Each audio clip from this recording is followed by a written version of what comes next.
হুজুর, আমি আপনার এক বোন, মাহফিলে এসেছি, 1,50,000 টাকা আমি মাহফিলে দিব, মেহেরবানি করে আমার জন্য একটি দোয়া করবেন। আপনাদের দাড়ি আমার দেখতে খুব ভালো লাগে, আল্লাহ যেন আমার মুখে দাড়ি উঠায়। আল্লাহুম্মা আমিন। রব্বুল আলামিন, তুমি ইন্নাল্লাহা আলা কুল্লি শাইইন কাদির, কি পারো না তুমি। আল্লাহ, আমার বোন 1.5 লক্ষ টাকা দিয়েছি, লক্ষ লক্ষ মানুষকে নিয়ে হাত তুললাম, মেহেরবানি করে আমার বোনের মুখে তুমি দাড়ি উঠাইও। সারাদিন এই আমিনার দোয়া করলে মহিলার মুখে দাড়ি উঠবে। ঘুমাই গেছেন আপনারা? দাড়ি উঠবে।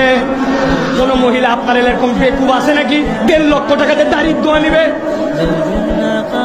তো মহিলার দাড়ি উঠে না, আর আপনি দাড়ি কাটে মহিলা সাধেন কে? কি সমস্যা আপনার? আর কিভাবে বুঝাবো?